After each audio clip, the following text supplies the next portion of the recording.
Welcome to the Locked On NBA Mock Draft Special. We're diving deep into every first-round pick with local experts from across the network. Insider analysis, bold trades, and surprise selections you won't see coming. Let's hit the clock. The draft starts now.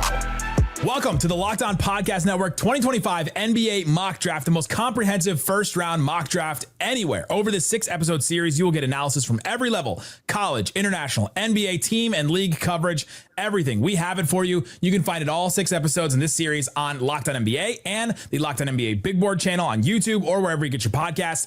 Here at Locked On, we have a show that covers every single team in the NBA, and our hosts will act as GMs, making picks and trades for their team. Joining me at the desk, host of Locked On Big Board, Rafael Barlow, host of NBA Game Night and Locked On Heat, the second best hair on the network, Wes Goldberg, and I'm Nick Engstead, host of Locked On NBA Game Night and Locked On Mavericks. Speaking of the Dallas Mavericks, whether it's rigged or not, the Dallas Mavericks got the number 1 pick, and that's what it is. That's what it stands as. And so we'll put the Dallas Mavericks on the clock. With the first pick in the 2025 Locked On NBA Mock Draft, the Dallas Mavericks select Cooper Flagg. I'm Isaac Harris with the Locked On Mavericks podcast, and thank you, NBA, for this good fortune. However you feel about how the Mavs got this pick, getting Cooper Flagg, it changes everything. He's a generational star, accomplishes both things for the Mavericks. He is the cornerstone piece to build around for the future, hopefully forever.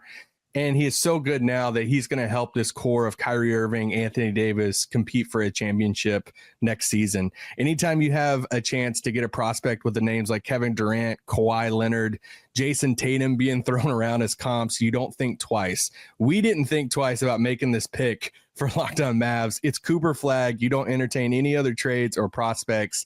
Be done with it, and hopefully the Mavs do the same. Shocking result for the number 1 pick, but it's interesting that Mavs didn't even think about it twice. Rafael, should they think twice about making this pick, or is Cooper Flagg just the guy no matter what? No, as soon as it was announced that they won the lottery, they should have just sent a realtor to Cooper's family and started picking out homes in Uptown or wherever he wants to live. So it was a no-brainer, really easy pick. I live in Dallas, and it's thrilling just to see that the fan base have something positive to cheer about, because it's been a rough few months, as you know. Yeah, look, this is a home run. It wasn't the NBA draft lottery. It was the Cooper Flagg lottery, and the Dallas Mavericks won it. So congrats to them, 100%. Was it rigged? We'll never know. Maybe one day we will. Either way, the Mavericks fans deserve it for what they've been through. That said, the Mavericks front office certainly does not deserve it after what they have done. That's right. Yet, I still think that it's no question that Cooper Flagg is the number 1 pick. No question that they should take him. I think there are questions about what this means for what the front office envisioned when they traded Luka Doncic and wanted to be the team that they are. On one hand, yes, you've got Nico Harrison saying that they want to be a defensive first team, a defensive-minded team. Cooper Flagg obviously fits that profile. But I think there's fair questions to wonder, okay, is he going to start at the 3? Is he going to play the 4 alongside Anthony Davis? What are they going to do with their center rotation? How much is he going to be asked to create while Kyrie Irving is out? It's a good team that Cooper Flagg is walking into. I think it's also a situation where he could be stretched a bit at the start of his career. Rafael, what does Cooper Flagg do that will help the Mavericks from day one? Because they do want to be this win now team. They've got Anthony Davis. Kyrie will come back at some point. They expect him to re-sign and do all that. And obviously Nico Harrison wants to win right now because he went all in on win now. Yeah, one, he gives them, like Wes said, he gives them defensive versatility, the ability to switch out, guard multiple positions. I went to the majority of Mavs games, and once Kyrie went out and after the Luka trade, they were just low on playmakers, guys that could create offense for other players.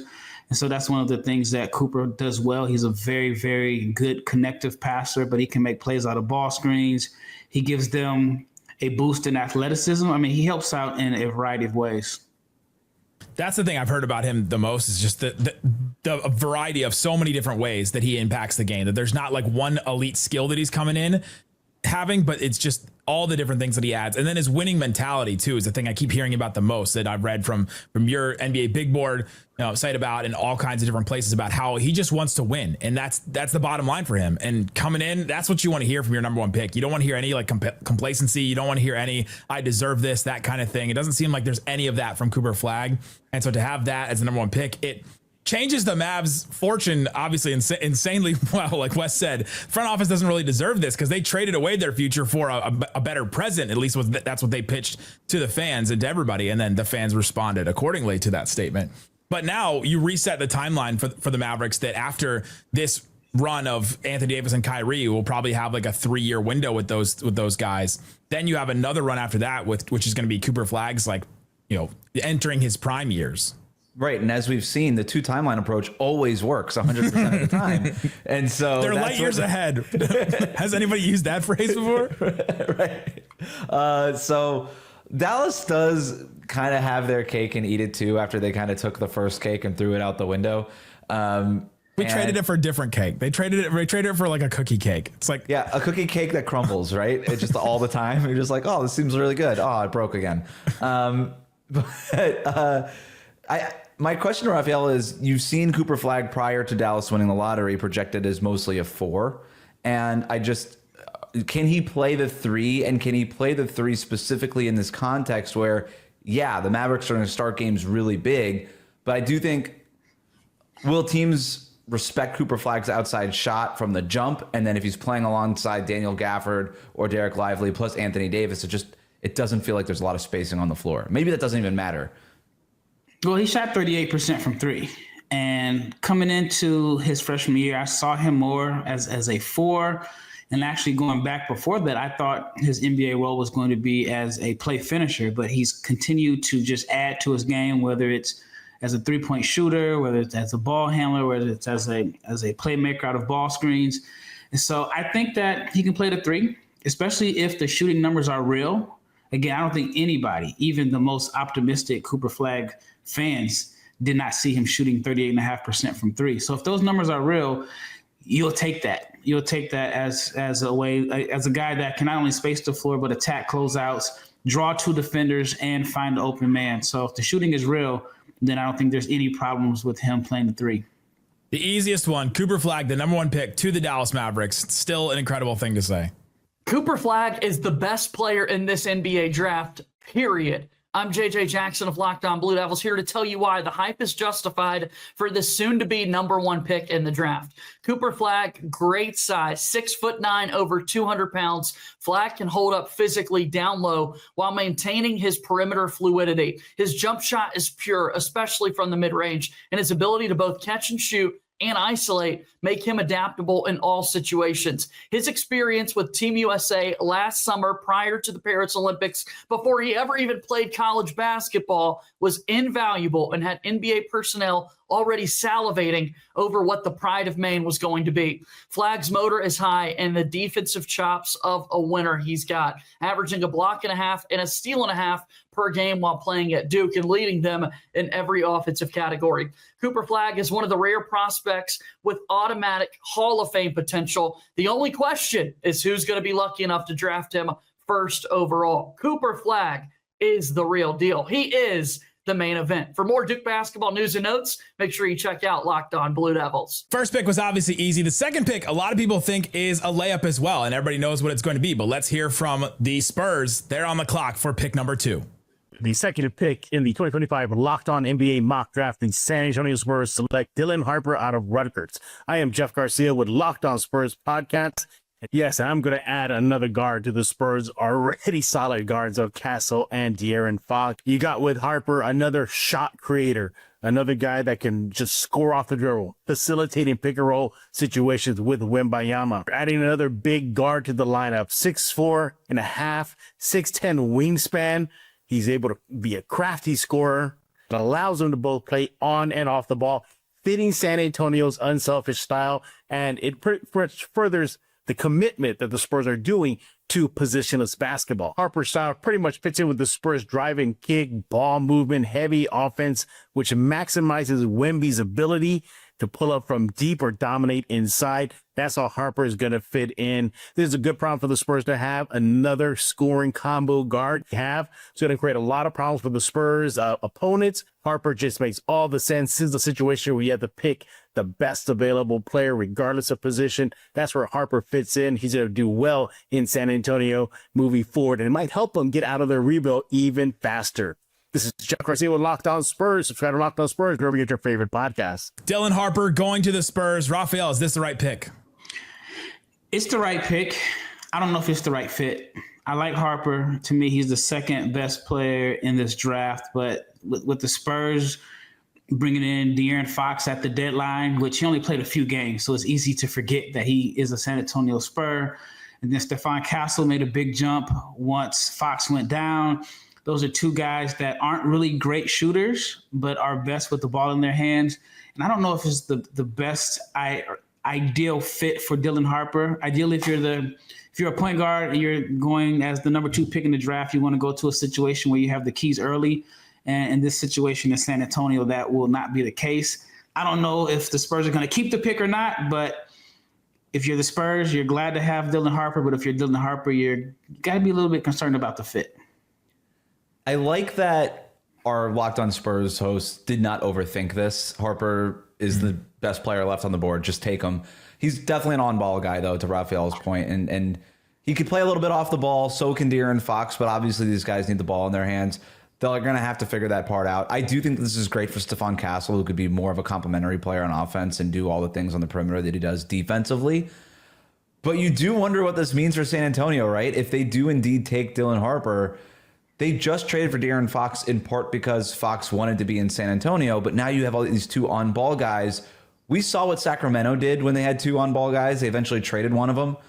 How'd that work? The Kings, it was a win-win trade. Didn't you hear? It was a win-win. That's what I kept hearing over and over again. Yeah. I'm not sure if the NBA Finals. Let's go to Locked On Kings, Matt George, for more. But they. I just expect him to appear out of nowhere. You almost do. You always do. Cape on.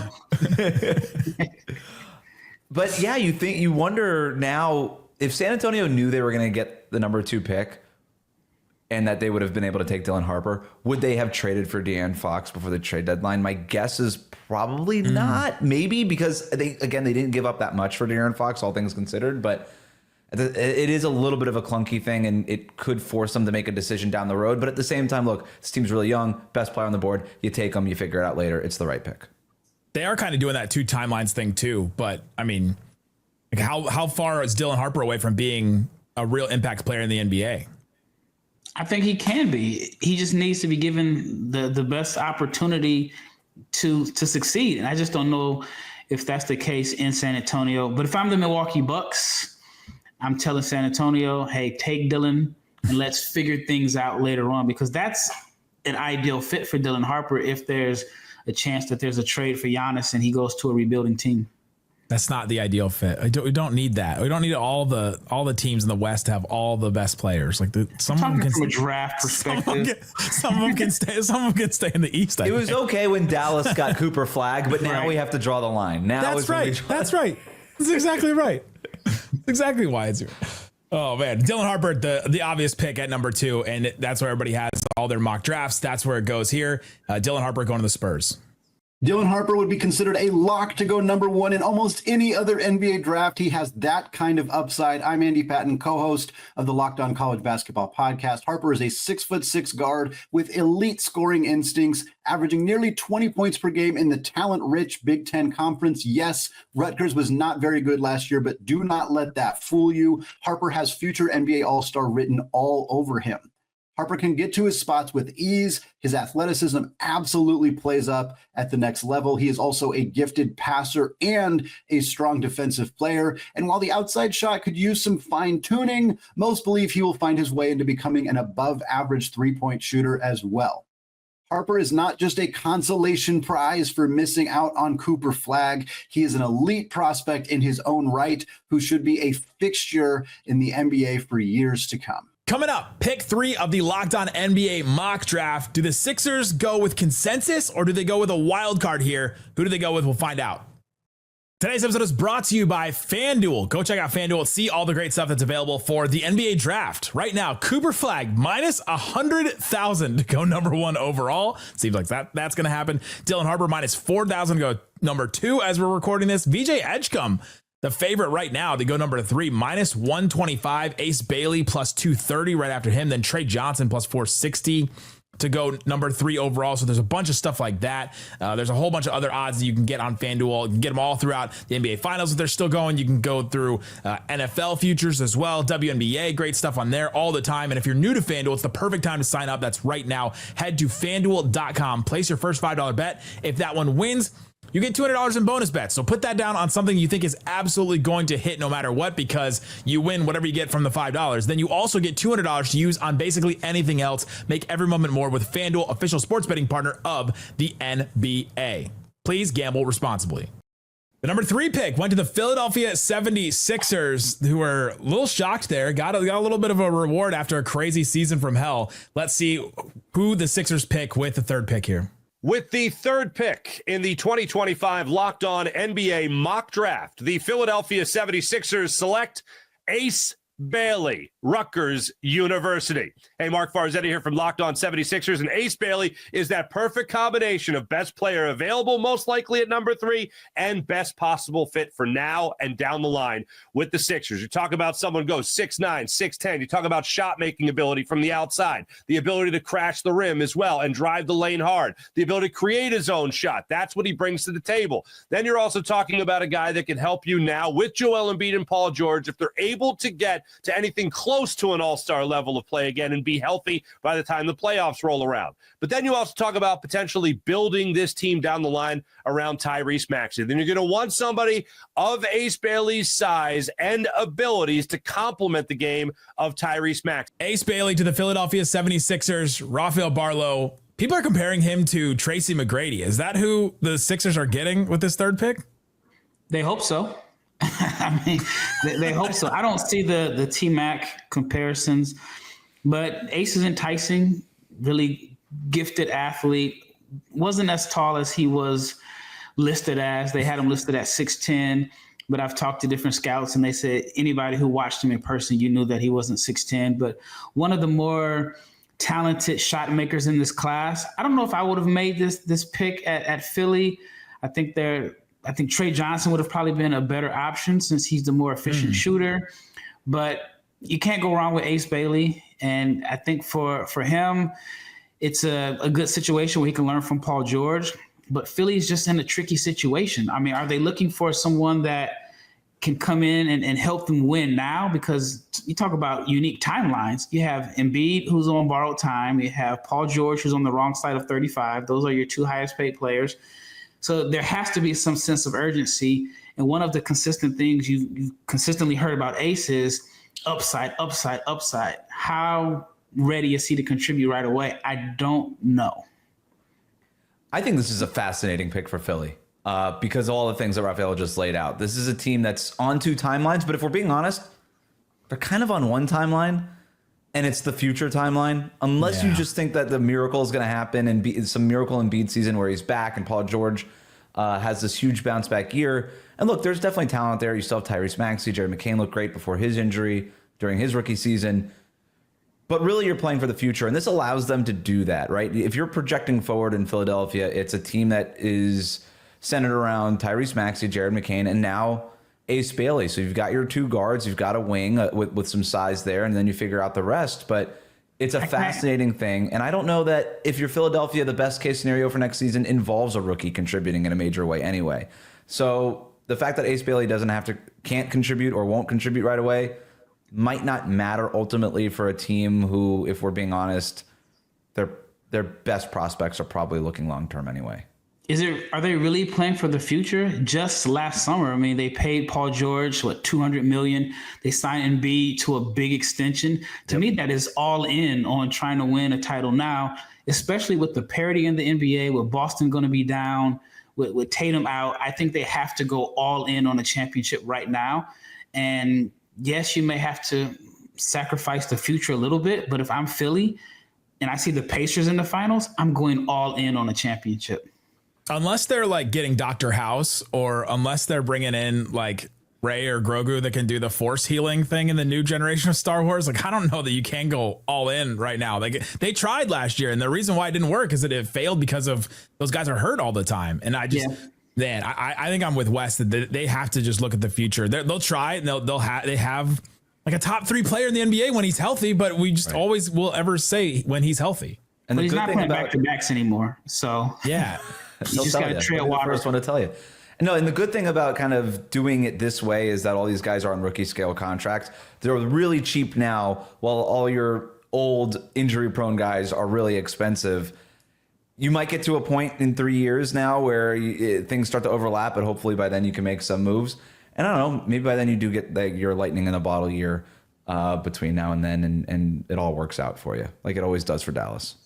Either way, Ace Bailey, the 3rd pick to the Philadelphia 76ers.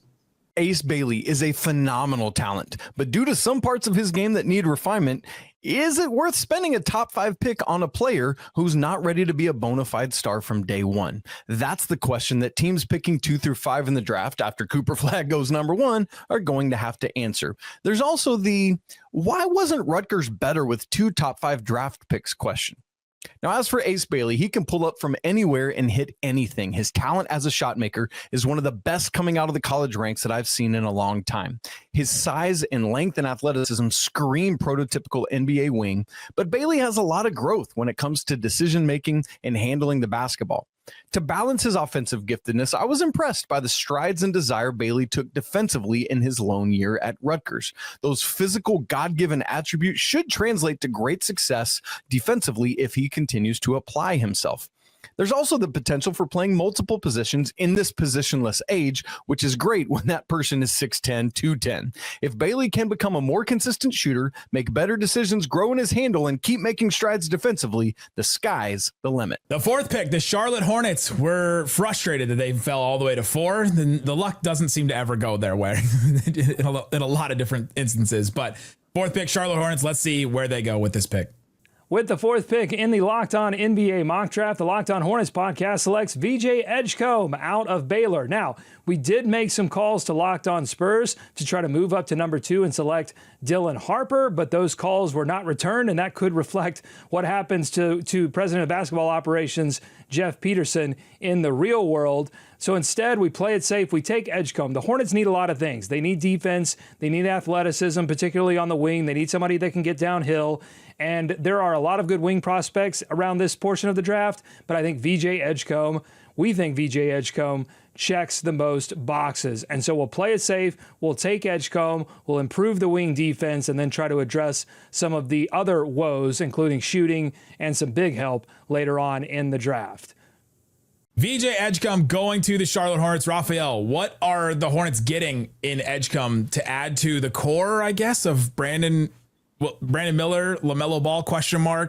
And whatever else they still have going on there? If you're Charlotte, hopefully you're getting the VJ Edgecombe from last summer who played for the Bahamas national team at the Olympic qualifiers. He was phenomenal. There were times where he looked like the best player on the Bahamas team, which is a team that featured Buddy Hield, Eric Gordon, and DeAndre Ayton. And so if he's that player, then it's a win.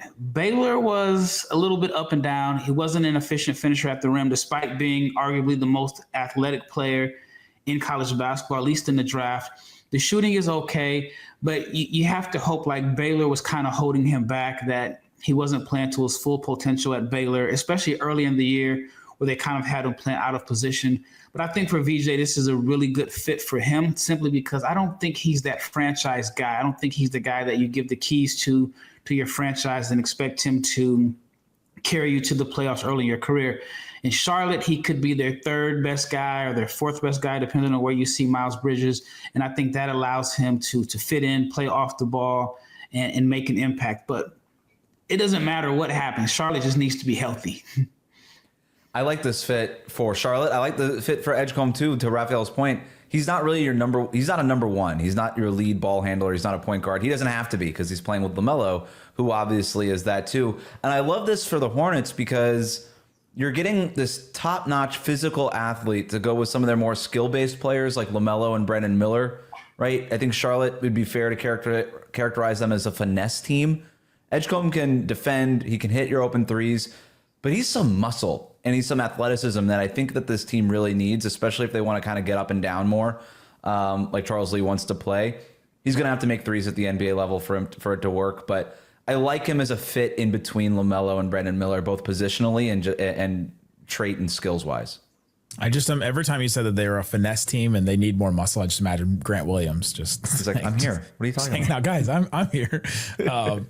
Yeah, Edgecombe here is fascinating. I'm just curious to see what the Hornets are going to do this summer. Is if they keep everybody, there's then these weird rumors about LaMelo and if he's still going to be there. Because if he's not, then all of a sudden it changes that whole scenario and changes this whole team. But a LaMelo, an Edgecombe, a Brandon Miller, a Miles Bridges, a Mark Williams, whose trade got rescinded. Like there's a lot of just weird pieces there. But that five is not bad. Yeah, they just have to stay healthy, and that's been the issue. Brandon Miller missed some time last year. LaMelo just seems to just continue to have ankle injuries. Mark Williams, just no way you bring him back. Like, there's no way you can bring him back after trading him and then all the stuff that has happened there. If I'm Charlotte, I think I would actually have considered or taken a long, hard look at Common Maliwauch. He's cheaper. He's younger. And if he does the same things that Mark Williams does, you don't have to sign him. Like, Mark Williams is coming up on a contract. So that would have been something I would have considered. But I think the VJ pick is good for both parties.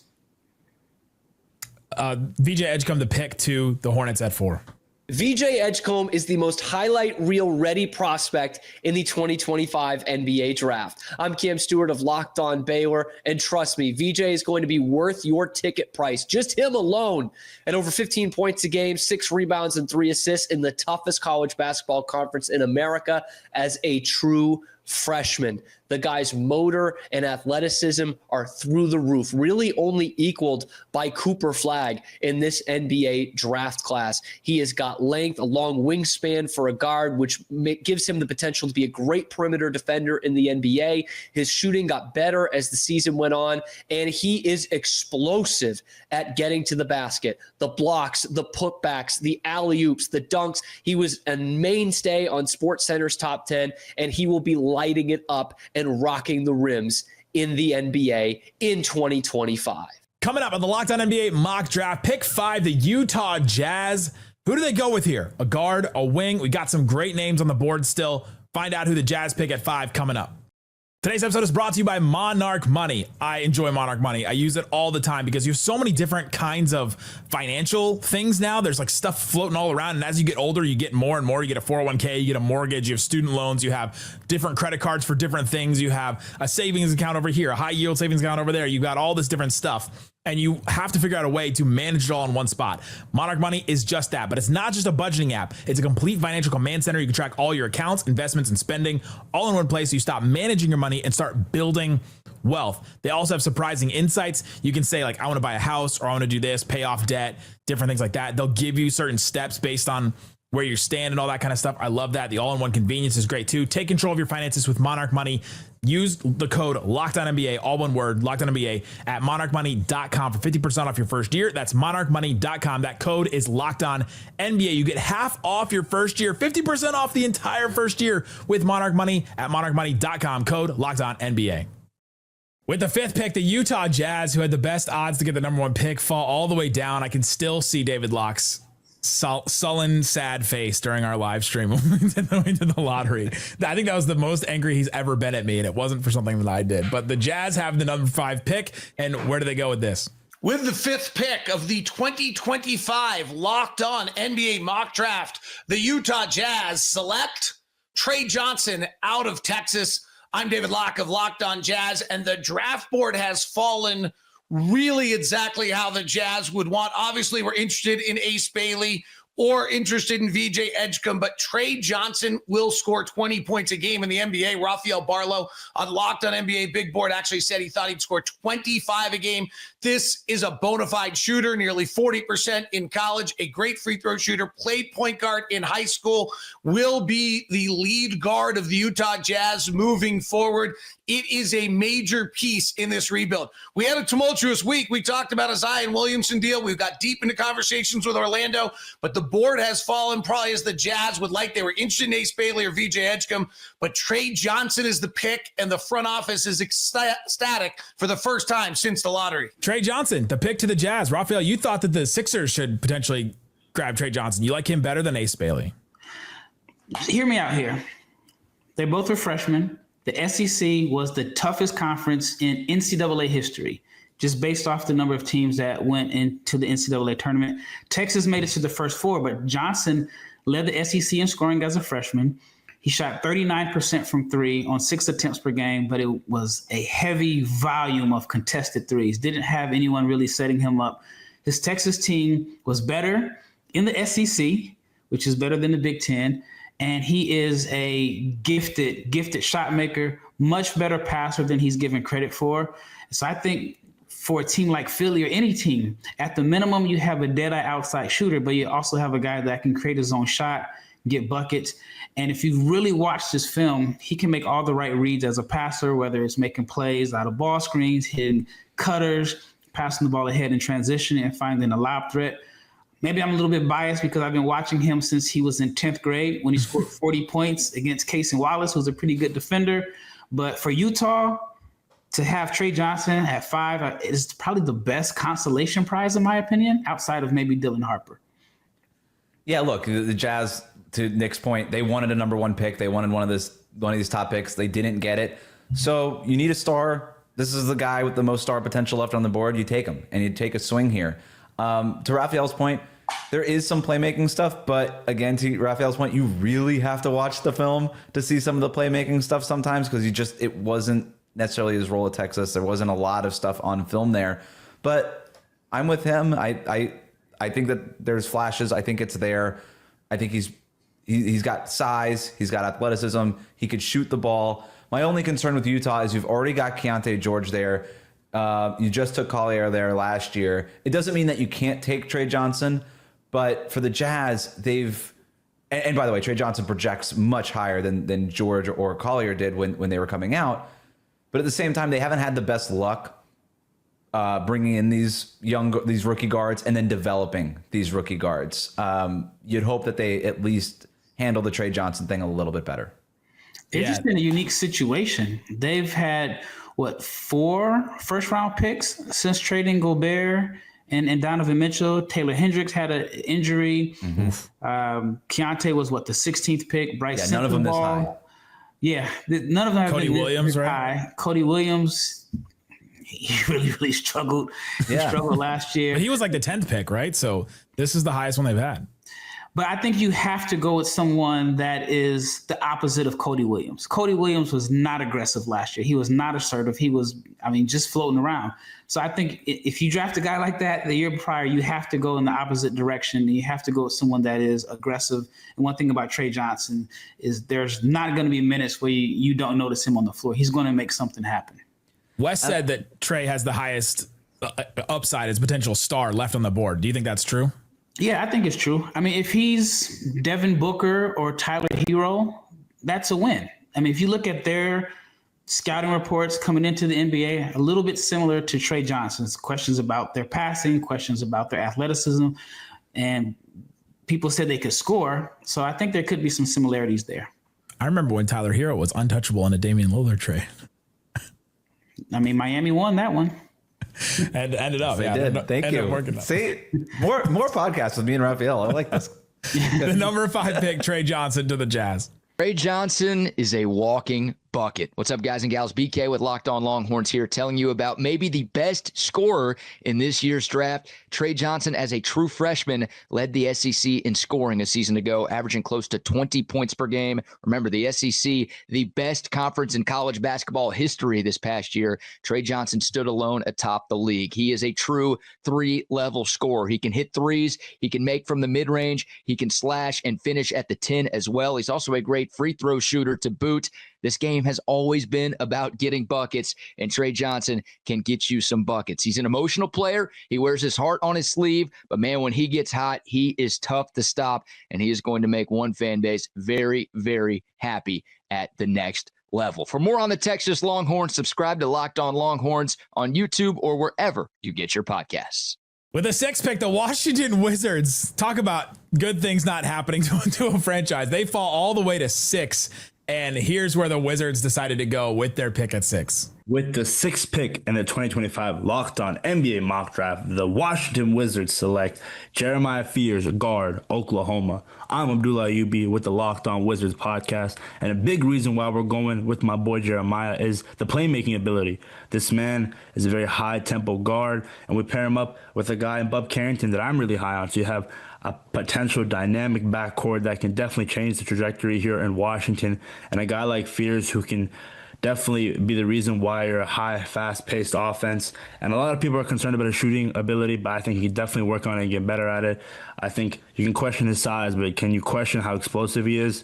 Not at all. And people worry about defense, but the Wizards already have a lot of good defenders in Bilal Coulibaly, Keyshawn George, Alex Sarr. Versatility, man, that's the name of the game. That's the theme here in Washington. And I'm going with Jeremiah Fears out of Oklahoma, man. It's high boom and high bust, but I love the pick at 6. And who knows? I feel like the Wizards definitely at pick 18 could trade up, maybe draft a big man in Queen or Malawach if they're still there. Pair that pickup with Jordan Poole. You bring in a guy in Jeremiah Fears, so maybe you trade JP13 because his value is at an all-time high.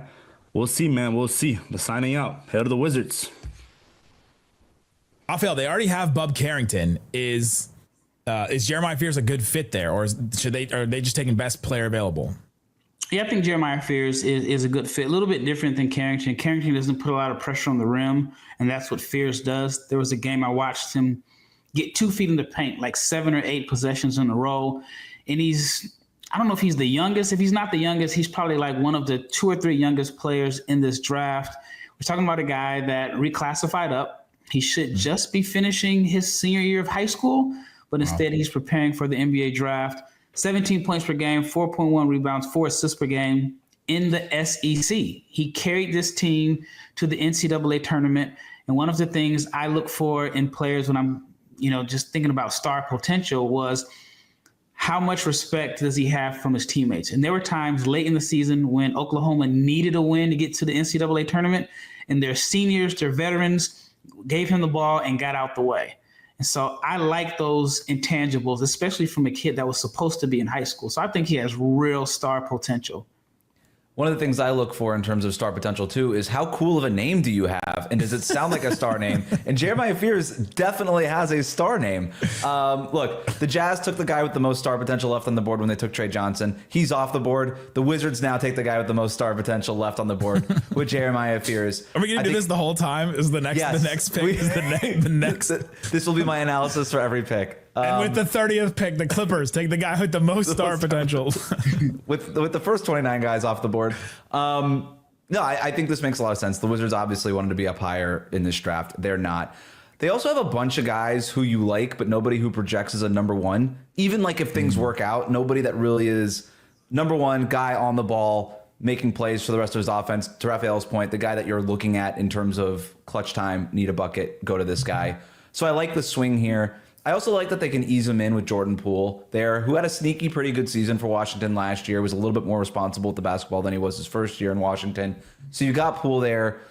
It means that you're not asking everything of Jeremiah Fears right away. He can walk in, ease his way in, and then eventually be handed the reins there. And I like that along with some of these longer wings that they've drafted over these last couple of years, whether it's Sarr at the center spot, Keyonte George, Bub Carrington, some of these other guys. I'm not Keyonte George, sorry. Bub Carrington.